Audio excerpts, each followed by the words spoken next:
kandi amasomo yo kwizera bazaba barasuzuguye mu bihe byatambutse ngo bazayiga ku kibi n'icyiza, bazayiga ku ngufu ndetse mu bwihebe. Niko ibyanditswe bivuga. Ese akarengane kazaturuka hehe? Byo twarabibonye ko ari ku munsi w'isabato no ku cyumweru, ko hariho abazaba baruhuka icyumweru n'abaruhuka isabato, hakabaho guhatira abantu kuruhuka umunsi umwe. Kandi ngira ngo mbaha amakuru y'uko bitangiye kujya mu buryo, kubera ko ngira ngo mu byigisho duherutse kwigana nababwiye yuko hari ibintu bizatera abantu kuba bashyiraho umunsi umwe w'ikiruhuko. Icyambere harimo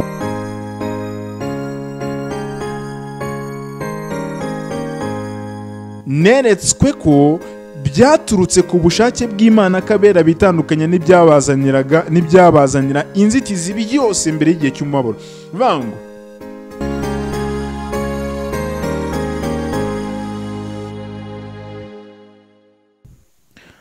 reka nongere ngusuhuze kandi nguhe ikaze inshuti muvandimwe duhuriye aha ngaha. Imana iguha umugisha kandi kwishimire cyane. Amazina yanjye ni Nshimiyimana Birudade nk'uko bisanzwe. Tukomeje kubana tunashimira Imana ko ikomeje kudufasha ku bantu tumaze iminsi twigana. Uwiteka dukoreye ibitangaza, hari aho twavuye, hari n'aho twageze. Iryo ni ishimwe ry'Uwiteka, ntago ari ibyacu dukwiriye kwirata. Reka rero nk'uko bisanzwe mbere yo kugira icyo dukora tubanze dusenge. Data mwiza, mu byo dukunda kandi ukiranuka, tugushimiye cyane impuhwe utugiriye, wongeye kwemera ko dusangirira ku meza ijambo ryawe, ubihimbarizwe. Ngaho ngwino ubane natwe, udukomeze kandi uturagire, udusukire Mwuka Wera twigishe kandi utsinde imitima yacu. Tubisabye mu izina Yesu Kristo urakoze, amen. Inshuti rero muvandimwe, nk'uko bisanzwe mu buzima bwacu bwa buri munsi, nk'uko abantu mugiye mubimenyereye cyane hano kuri uyu murongo cyangwa se kuri iyi channel, tuhigira byinshi bigiye bitandukanye ariko by'ijambo ry'Imana, ariko cyane cyane mu ubuhanuzi bwerekana hisi igeze, ubuhanuzi bwerekana imyiteguro ubwoko bw'Imana bukwiye kugira, ubuhanuzi bwerekana uko abantu bakwiriye kwitwara muri iyi minsi ya nyuma. Ni nayo mpamvu n'uyu munsi turi hano turimo tuganira ibi ngibi. Muri uyu mugoroba rero tugiye kurebera hamwe imyitwarire, imibereho y'uko bizagenda mu gihe cy'akarengane. Ese akarengane kazaturuka hehe? Byo twarabibonye ko ari ku munsi w'isabato no ku cyumweru, ko hariho abazaba baruhuka icyumweru n'abaruhuka isabato, hakabaho guhatira abantu kuruhuka umunsi umwe. Kandi ngira ngo mbaha amakuru y'uko bitangiye kujya mu buryo, kubera ko ngira ngo mu byigisho duherutse kwigana nababwiye yuko hari ibintu bizatera abantu kuba bashyiraho umunsi umwe w'ikiruhuko. Icyambere harimo ko ubukungu bw'isi buzaba bwaramanutse cyane. Icya kabiri harimo ko ibyorezo bizaba ari byinshi cyane. Icya gatatu hazaba harimo ko nta mahoro aboneka mu isi. Ni ibintu bigera muri bitatu, ariko haraboneka n'ibindi. Urumva ubukungu bw'isi kumanuka, bazavuga bati mureke dukore iminsi yose ariko tugire umunsi umwe wo kuruhuka twese nta n'umwe uvuyemo. Hanyuma ibyorezo ari izi nkongi z'imiriro za Los Angeles, ari intambara turi kubona, ari ibiza, imvura nyinshi n'ibindi bigiye bitandukanye, bazabyitirira ko impamvu byose biri kubaho ari uko Imana tuyisenga mu buryo butandukanye, bityo bashyiraho gahunda yo kugira ngo dusenge Imana mu buryo bumwe. Ubone nubwo tudahuje imyizere, ariko bazavuga bati mureke dusengere hamwe kugira ngo Imana twumve. Bazavuga rero bati mureke dushyireho umunsi umwe wo kuruhuka, ubwo icyo ni icyumweru n'undi nk'ibisanzwe. Hanyuma rero n'ibindi bigiye bitandukanye bizatuma itegeko ry'icyumweru rishyirwaho kugira ngo abantu babiruhuke. Kandi twabonye ko byatangiye kugenda bisohora. Twabonye ko n'abayisilamu nabo batangiye kuva ku kejo bari biziritseho.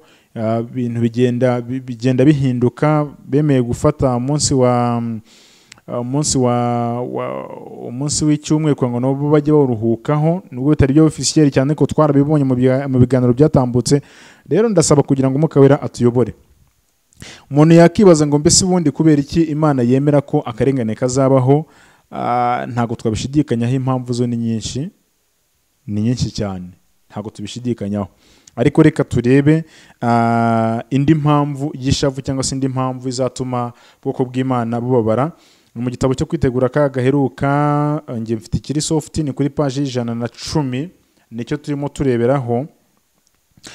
ifite titire ivuga ngo indi mpamvu y'ishavu. Nubwo bazaba bagoswe n'abanzi biyemeje kubasyonyora, ubwoko bw'Imana ntibuzaterwa impungenge n'akarengane. Haleluya.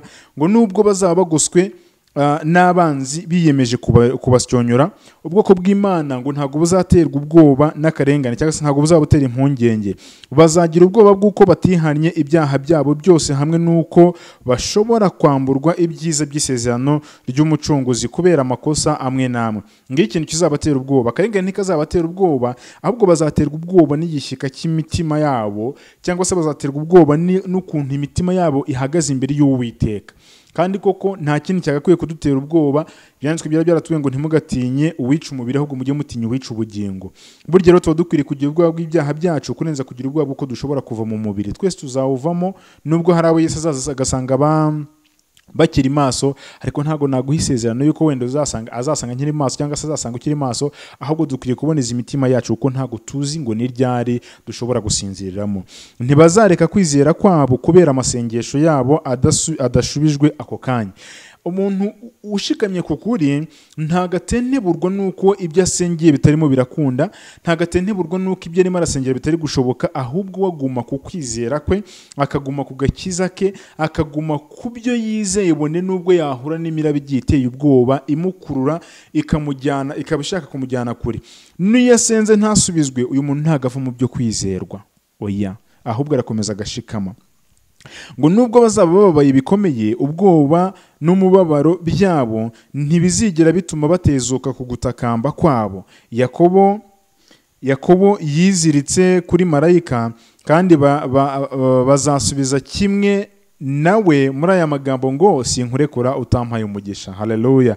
Ngo kuko ubwoko bw'Imana buzaba bumeze mu gihe cy'akarengane, ngo ntago bazatenteburwa n'ibigeragezo, ntago bazatenteburwa nuko urimo barasenga Imana ntibumve, ahubwo ngo ikizabatera ubwoba ni ukumva ko bashobora kuba bafite inenge imbere y'Imana, baharanire gukomeza kuba imbere y'Imana bejejwe. Ubwo Satani azabarega abana b'Imana, azahabwa uburenganzira bwo kubateza ibigeragezo bye bikomeye. Ibyiringiro byabo, kwizera kwabo no gushikama kwabo bizashyirwa mu bigeragezo bikomeye. Ndagira mumva aya magambo ngo ubwo Satani azabarega abana b'Imana, azahabwa uburenganzira bwo kubateza ibigeragezo bikomeye. Ntago ari ibigeragezo byoroshye, mutagira ngo mu gihe cy'akarengane bizaba byoroshye. Satani ngazahabwa uburenganzira bwo kubateza ibigeragezo bikomeye.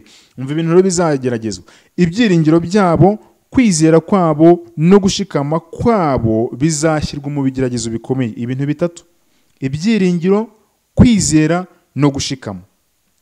Bango ibyiringiro, uburyo wiringira, ubwo ni uburyo bw'imyizerere yawe, ni uburyo bw'imibanire yawe n'Imana, ni uburyo bw'imyemerere yawe. Ibyo icya mbere bizashyirwa mu kaga gakomeye. Hanyuma kwizera, uburyo icyizere n'imibereho no kudashidikanya ku Mana kwawe bizashyirwa mu kigeragezo. Mbese uhagaze witeguye ku rwego rw'uko ushobora kumva uri kumwe n'Imana ukavuga ngo nindamuka nanageragejwe ntacyo nzakomeza gushikama. Hanyuma no gushikama, uburyo uzaba ukomeye nabyo Satani azabigabaho ikigeragezo. Azavuga ati uyu muntu arashikamye, ariko reka tumugerageze turebe ko yanamuka. Mbese urumva ufite yahe mavuta azagutunga, azakuramira muri icyo gihe? Urumva ufite izihe mbaraga? Urumva ubanye n'ijuru gute? Uri gusabana n'ijuru gute ku buryo wumva ko icyo gihe uzaba uhagaze ushikamye, igihe Satani azaba akurasaho imyambi, igihe Satani azaba akugabaho ibitero, igihe Satani azaba gutoteza, igihe azaba akora ku mubiri wawe, igihe azaba guteza ububabare budasanzwe, igihe azaba guteza umuryango, abo mu itorero, abaturanyi n'abandi batandukanye. Urumva uzaba ushikamye gute? Mugira ngo biroroshye? Ntago byoroshye. Hanyuma ngo azagerageza kubatera ubwoba, abereka ko batemewe kandi ko ibizinga by'ibyaha byabo bitahanaguwe. Bityo azaba yiringiye kubagusha bihakana Imana. iki gihe hari abantu bazagwa muri uyu mutego, Satani ngo abereke ko ibyaha byabo bitababariwe, nabo bavuge bati kubera ko twize ko imbabazi zaba zararangiye. Ubwo ni ikimenyetso cyerekana ko ibyo twaba tugiye gutotezwamo byaba ari imfabusa. Bahitemo bazibukire, bahindukire, bave mu byo kwizerwa. Ariko ntabwo ari cyo ngicyo Imana dushakaho. Oya, irashaka ko dukomeza kuba abizerwa, tugakomeza kuba abagabo batagurwa ngo bagurishwe, tugakomeza gushikama, kandi ngo bene abo bantu banditswe mu bitabo by'ubugingo mu gitabo cy'ubugingo ntago bazigera bateshuka ku Mana yabo, nta n'umunsi n'umwe bazigera bihakana Imana ngo nuko Satani abwiye ngo ntibababariwe. Ahubwo ibyanditswe biratubwiye ngo bazamera nka Yakobo, bavuge ngo sinkwere kuruta mpaye iki umugisha. Icyampa ngo nanjye nawe tuzavuga ayo magambo. Iyo Yakobo aba atari yarihannye ko yibye ubutware bwa mukuru we, ntabwo Imana iba yarumviye amasengesho ye, nta nubwo Imana yari gukiza ubugingo bwe. Niko bizagenda no mu gihe cy'umubabaro. Iyaba icyo gihe umukristo uzaba amaze kubabazwa n'ishavu yabonaga imbere ye hashyizwe ibyaha bye biticushijwe, yari kuzahita agwa. Kwizera kwe kwari kuzahita kwijima, kandi ntiyari kuzaba akigize ibyiringiro byo gusaba Imana kumutabara. Ariko kubera ko umutima uhora wiyumvamo kudashyika, nta cyaha yahishe azaba afite yicuza. Haleluya! Amakosa ye azaba yarasuzumwe mu rubanza, kandi azaba yarahanaguwe, ntabwo azaba akiyibuka ukundi. Icyampa ngo Imana izadubashishe kuba muri ruhande rw'abana b'Imana bamaze kwihana, rw'abana b'Imana bamaze guhagarara mu bubasha bwayo, bw'abana b'Imana mu ruhande rutajegajega, ngo kubera guhora twumva ko tudashobora gushyika, kubera ko tudashobora kumva ko tudashobora kugera ku rugero rwa Kristo, duhora dutera intambwe, ngo igihe kizagera ubwo tuzumva ko ubwo Mwuka azaturondora akabona ko nta cyaha kiticushijwe tuzaba dufite, ariko twebwe tuzaba twumva dushaka kugera ku bundi bwiza, twumva dushaka gukomeza kurushaho. Nguko bizagenda. Hanyuma ngo Satani atera abantu kwibwira ko Imana itazita ku buriganya bwabo mu tuntu duto two mu mibereho. Ariko mu buryo yagiriye Yakobo, Imana igaragaza yuko itemera cyangwa ngo yihanganire ikibi. Uko cyaba kimeze kose Imana ntikihanganira. Kandi reka mbabwire inkuru y'ibyiringiro. Iyo wamaze kwiyegurira Imana, ugatera intambwe y'uko ushaka kubabarirwa, ugatera intambwe yerekana y'uko ushaka gukizwa n'ubuntu, Imana itangira kukwibutsa etape par etape, gahoro gahoro, icyaha kiticujijwe. Niba hari umuntu wambuye, uwa mbere ramukwereka, wagira umutima wo kwihana ngo wishyure ibyo wambuye, icyo cyavaho Imana ikakwereka ikindi, cyavaho Imana ikakwereka ikindi. Icyitonderwa, ntabwo ijya Imana yibutsa ibyaha by'umuntu byose bitucishijwe icyarimwe kugira ngo bitavaho bimuremerera hato akagira ubwoba bwo katazabasha kwicuza ibyo byaha. Ahubwo iyo kimwe kivuyeho ikindi kijyaho, kimwe cyavaho ikindi kikajyaho, kimwe cyavaho ikindi kikajyaho, kugeza ubwo umuntu w'Imana asigara nta cyaha afite kiticujijwe cyangwa se kitihannye, ahubwo ijuru rigasigara rimurebera mu isura y'abagomba kwera imbuto rikamukomeza. Icyampa ngo namwe tuzabane muri ubwo buzima. Ariko mu buryo yagiriye Yakobo, Imana igaragaza yuko itemera cyangwa ngo yihanganire ikibi. Abagerageza kurenzaho no guhisha ibyaha byabo cyangwa bakemera ko bikomeza kwandikwa biticujijwe no kubabarirwa mu bitabo byo mu ijuru, bazaneshwa n'ubushukanyi. Abantu baticuza ibyaha, abantu bakomeza kwinangira, abantu bakomeza kurenzaho, Imana ikakwibutsa ukarenzaho, Imana ikakwibutsa ukarenzaho, ikongera iti nyamara iki ngiki ukongera ukarenzaho. Abo bantu ngo bazatsindwa n'ibishuko by'umwanzi. Mbese urumva uhagaze ku ruhe ruhande? Tugeze ku magambo avuga ngo ni kuki umubabaro uzemerwa, kuki Imana izemera ko tubabazwa.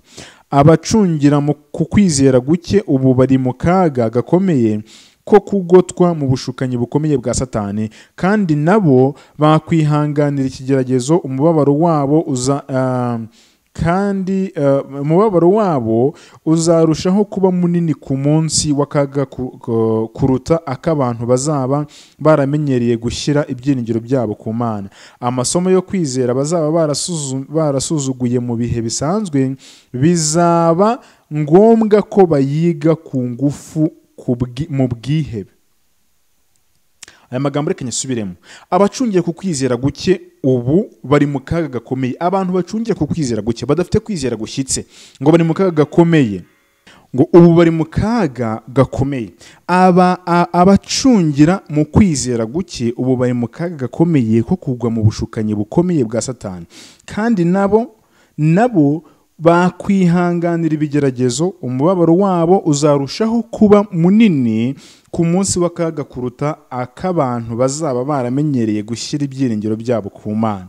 Bavuga ngo hari abantu bamenyereye gushyira ibyiringiro byabo ku Mana, hakaba n'abantu bafite kwizera guke, bafite kwiringira gukeya, badaha Imana ubuzima bwabo ngo bari bubugenga, bategura imibereho yabo Imana ngo ibe umugenzuzi. Abo bantu ngo bazahura n'akaga gakomeye, kandi amasomo yo kwizera bazaba barasuzuguye mu bihe byatambutse ngo bazayiga ku kibi n'icyiza, bazayiga ku ngufu ndetse mu bwihebe. Niko ibyanditswe bivuga ngo imitego y'umwanzi irakomeye kandi ntikinishwa, kandi ibitekerezo bye biteye ubwoba, ariko amaso y'Uwiteka ari kube. Haleluya.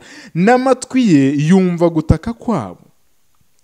Ngo imitego y'umwanzi irakomeye ndetse iteye n'ubwoba, ariko ngo amaso y'Uwiteka n'ugutwi kwe ngo biri kubitondera ibyo Uwiteka yavuze, biri ku bantu b'Uwiteka, biri ku bana b'Uwiteka. None ikibazo umuntu yakibaza, ese wowe cyangwa jyewe amaso y'Uwiteka aturiho?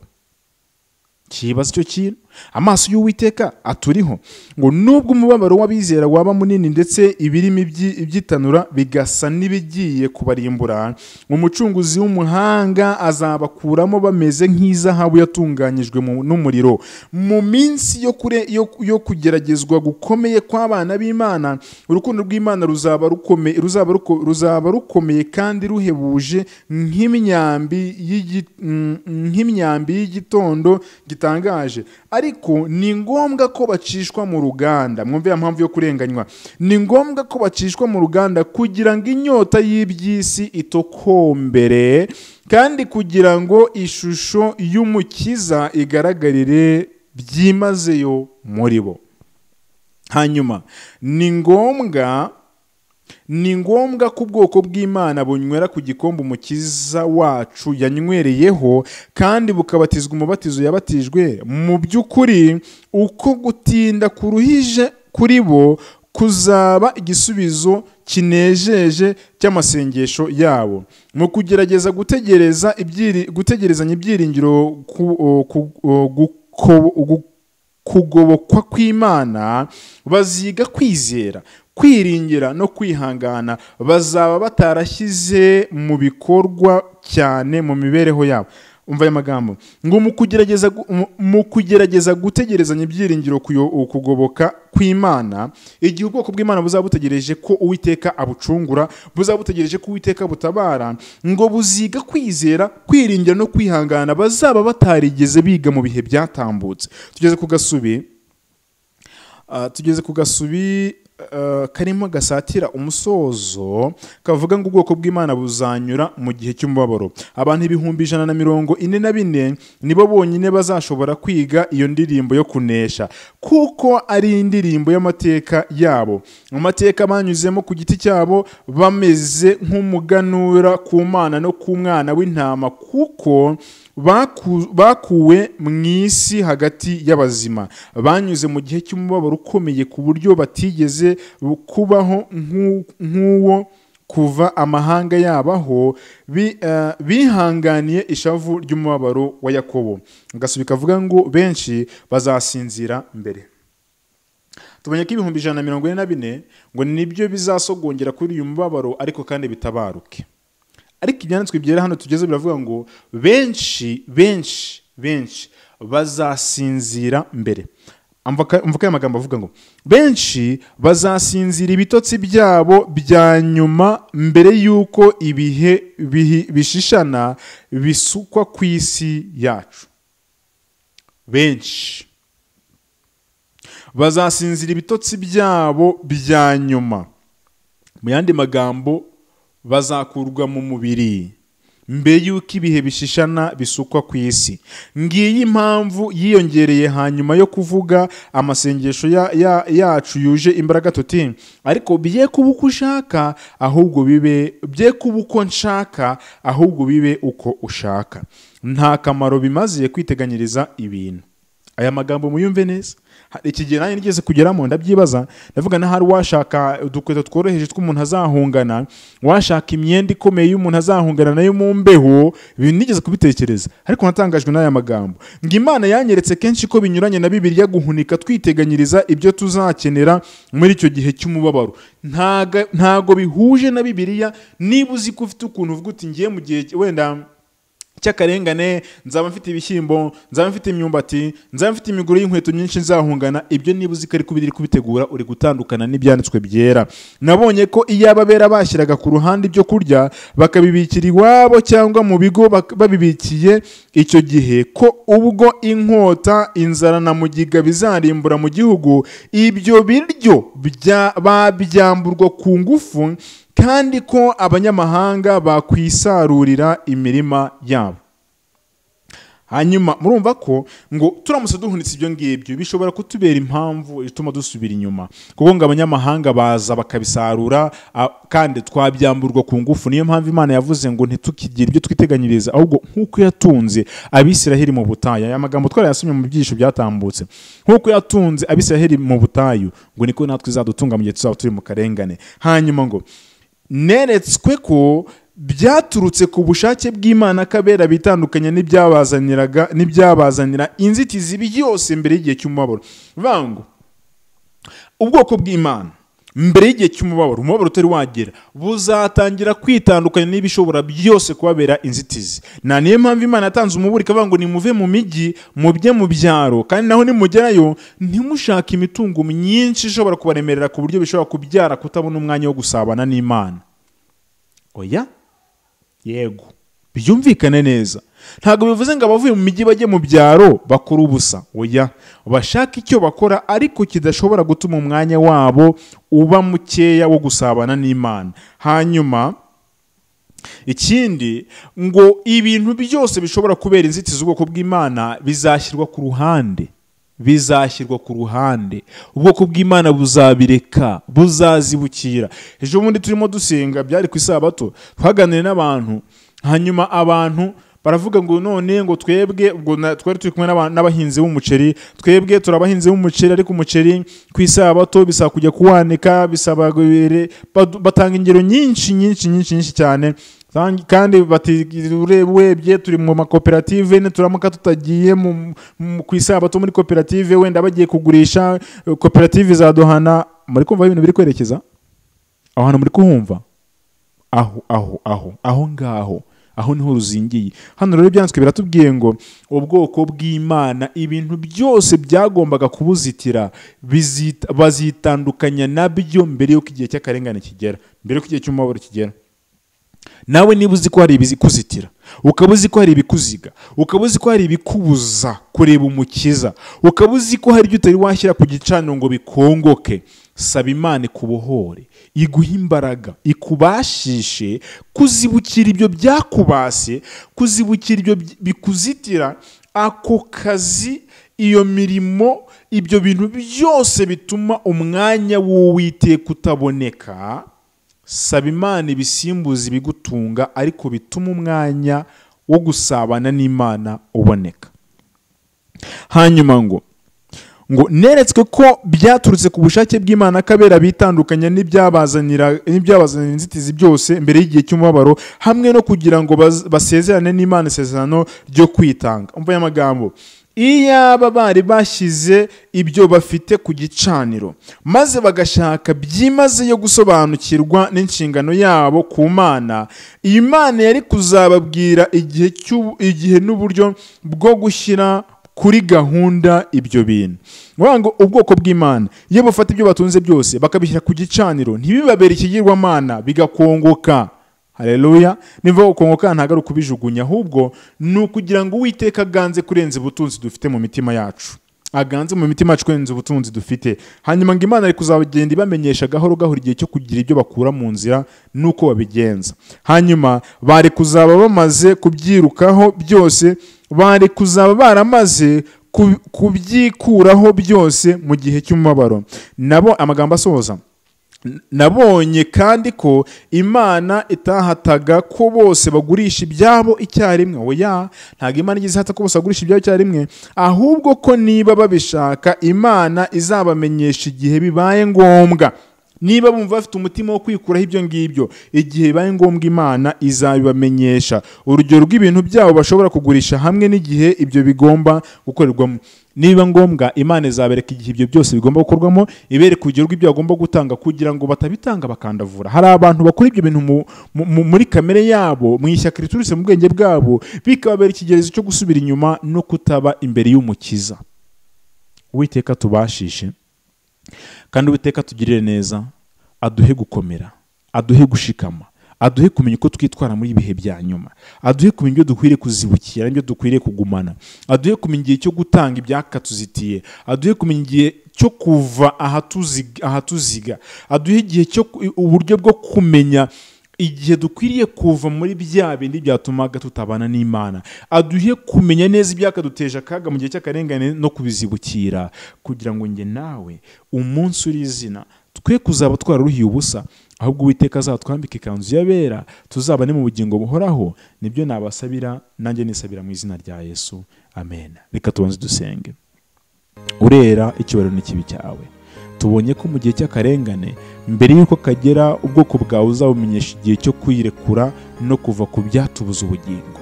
None turakwinginze kugira ngo wemere utahe mu mitima yacu, uze utwiyoborere, utwifashirize, utwereke igihe cya nyacyo cyo kugira aho tuva n'aho duhagarara. Turakwinginze kugira ngo Mwuka Wera abe mu mitima yacu, atwigishe, ngaho ingabo z'abamarayika niziturinde, uburanye imitima yacu kandi uyitsinde, uduhe kwihana byimazeyo, uduhe utubashishe kureka bya bindi byose byatuzitiye, ahubwo agakiza kawe abe ariko kaba mu mitima yacu by'iminsi yose. Tubisabye mu izina rya Yesu Kristo turakoze, amen.